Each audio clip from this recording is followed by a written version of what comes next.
Hi everyone, welcome to another Friday. And what a lot is going on at the moment, although we're not going to really talk about the politics. And there's lots of politics going on, isn't it?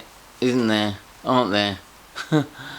It's just madness. And how crazy that we're going to talk about theatre at a time when, you know, countries are being invaded. It's just insane. But it's what we do. What do? Stop. No one in this country is actually stopping what they're doing, so we need to keep on. Now, I'm going to be referring to the paperwork a little bit today, so please bear with me if you can. We're talking about ticket prices. As you might remember, last week I said that we would have them available this week, and we have ticket prices, West End, UK ticket prices, amateur theatre, compared to amateur theatre, non-professional theatre, community theatre, grassroots theatre, whatever you want to call it. That's the genre that we are in. Now, as you'll know by now, no doubt, we actively encourage people to see as much professional theatre as we can. Why is that? Because after a show on our amateur, non-professional stages, we love nothing better, do we, than in the bar afterwards. It's full of praise with people coming up to us saying, that was good enough to be a professional production. That was so good, you should go professional. You know, if people say that was good enough to be in the West End, then perhaps we ought to be a bit more serious about how we look at the professional side of the industry. You know, perhaps we need to be inspired. We should see the professional industry, see how they behave and act on stage.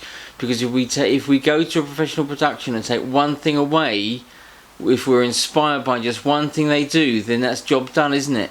We could take it back to our non-professional productions, include that bit of inspiration, and it will improve our lives. Because let's face it, the professional standard is the top standard that we get. And it is the top standard. That's why they charge prices so high. And that might be one of the restrictions why people aren't going to see professional theatre. We've recently, as you know, closed a survey in which we had nearly 200 of you taking part. So thank you very much. If that was you out there, thank you very much. And it's nice to see so many, about 90-95% of you, members of amateur societies. That's fantastic. But what does stand out is the fact that over 50% of people haven't been to a professional production in at least a year. And over half of you tend to see touring productions, which is the UK theatres. So I'm really glad that we had a look at the prices of theatres all around the country. But one thing stands out, apart from the prices, that is that we amateurs in number outnumber the professional theatres many times over. According to the gov.uk website, Our Creative Talent, which is a survey the government did a few years ago on amateur, grassroots, community theatre, community arts actually, it shows that there's about 10,000 societies around the country, and there are about 10,000 societies around the country. Now, not surprisingly, the dearest prices are in the West End. We may be getting ahead of ourselves, even though you can look at paying anything upwards of £200 to see the big shows, and the big shows are nearly all musicals, aren't they? And let's not kid ourselves. When we go and see professional theatre, audiences expect the very best, and they expect all the modern gizmos to go off, all the tricks of the trade to be there, present in the production they're going to see. Look at Disney's Frozen. Amazing. Apparently the design is incredible. So don't expect ticket prices to drop anytime soon. Okay, you know, pandemic or no pandemic. And let's face it, most of the professional theatre community is made up of freelancers, people that are self-employed, people that weren't able to claim the money for whatever reason, and you know, they've had a really tough time. Don't forget, they've had a really tough time over the last 2 years. So you know, no show, no wages, and that's true, isn't it? Our findings found that the most expensive West End shows are Cabaret at the Kit Kat Club. That's Eddie Redmayne and Jessie Buckley, isn't it? In that at the moment. They've opened that, and they're still in it for now. That's at the Playhouse Theatre. The Kit Kat Club is basically the Playhouse Theatre that's been done out. £275 per head, per ticket. That's if you want to have a meal served as part of your ticket. If you don't want that, it's just £200. Just £200. Back to the Future. These are all singing, all dancing, all whistles blowing, and lots of special effects. Back to the Future is £224.50 for the biggest ones. The Lion King is just £1 behind, £223 a ticket. Cinderella, that's Andrew Lloyd Webber's Cinderella at the Gillian Lynn Theatre, that's £210 a ticket. These are the most expensive tickets on the 2nd of April. What we did was, with the West End, we looked at, because they've all got set shows in the theatres, it's very easy to try and book one ticket for those shows. So that's what we've done. We've booked a ticket on the Saturday night, the 2nd of April. We've gone online and we've had a look at how much the most expensive tickets are and the cheapest. Hamilton is £200 a ticket. Harry Potter and the Cursed Child, which is a non-musical, £290 a ticket, and that gets you part 1 and part 2. So it's kind of the same show. It's kind of 2 shows. We'll let them off that one. £145 a head each. And most of the other ones are coming in between £145 and £175 for the most expensive tickets. Away from the bright lights of the West End, here we go, all around the country. Scarborough Open Air Theatre accept £262 a ticket, but for that they do include a 4-star hotel stay as part of the ticket price. The Edinburgh Playhouse, which is an ATG venue, is as expensive as £102.50. That does include extras. A lot of these really high ones around the country include either VIP extras like champagne receptions. Some offer a meet and greet with some of the stars that are on stage, so you can rub shoulders with your favourite performers. Similarly, the Empire Theatre Liverpool, which is also, I believe, an ATG venue, £82.50, which also includes extras. The Keys Theatre, which is the Lowry, charges up to £85, but the Hexagon in Reading offers tickets as high as £127, which does include a meet and greet opportunity, as I mentioned just now. And the Town Hall Theatre Birmingham has VIP tickets on sale for £103.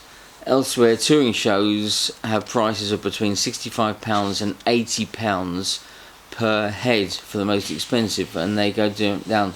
ATG, to be quite fair, do go down to £13 a ticket, but I have to say, for that, to find a £13 ticket, you either have to sit in the gods where you're looking virtually vertically at the stage, or you've got a big pillar in front of you and there's a restricted view of some sort going on. But isn't it interesting that amateur theatre, 50% of survey respondents expected to pay between just 10 and 15 quid to go and see an amateur production, and that could be a really famous production.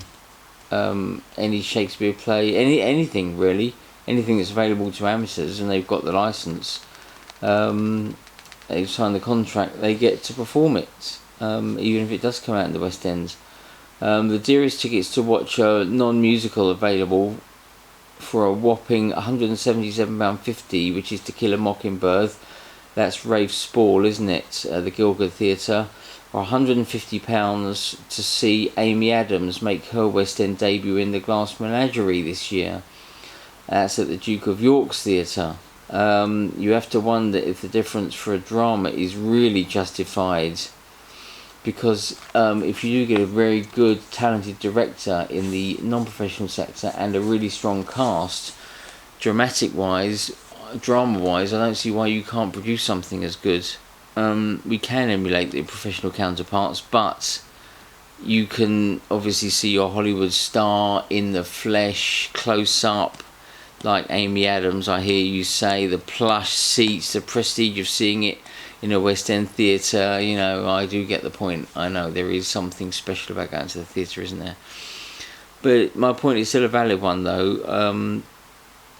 You know, I've given lots of amateur productions 5 stars over the years, and I've also walked out of many professional productions at the interval, which is, you could say, less than 1 star, couldn't you, if you walked out the interval.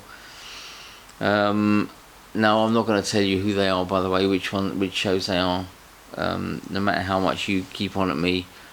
You know, they're just humans at the end of the day, aren't they, like the rest of us? They just put the training in. And they do deserve where they are. They do deserve the plaudits of where they are, because they've probably all worked pretty hard to get where they are, and they deserve their place on that stage. If we worked as hard as them, doing what they're doing, we would be on that stage, but we don't. They do. You know, we're very happy to earn our money and pay our mortgages via another means, but to pay their mortgages, they're doing what they love. They're performing on the stage, aren't they? So you got to leave them to it. You got to let them alone and pay the money to see them if you want to see them. TV, isn't it? TV makes them famous. I remember Michael Crawford said to me once, he said, you can go and see We Will Rock You at the Dominion for 10 years. That shows how long ago he told me that, but it's still valid. And you play to the same amount of people as one single episode, one 30-minute episode of Coronation Street. You play to the same number of people, that many millions. Isn't that incredible? What we'll do, we'll make the survey available in our next issue. We'll put the results up of the survey we've done. Very interesting it is, very interesting survey we've done. And we'll put the results up, we'll put the prices up with the West End, we'll put the prices up all around the country, and you can have a look, see if your local theatre's there. If it's not there, do let us know by sending us an email to news@sardinesmagazine.co.uk, okay? news@sardinesmagazine.co.uk, and we'll do something about it. I don't know what we'll do about it, but we'll do something about it. Meanwhile, stay safe, stay well. We'll be back again. We are back, we will be back, we are back. We don't know if we'll be back, do we? We're talking about all sorts of things to do with what's going on the other side of the world. But can't even think about that at the moment. It's awful, isn't it? Awful. But anyway, have a nice weekend if you can, and we'll see you soon. Bye for now.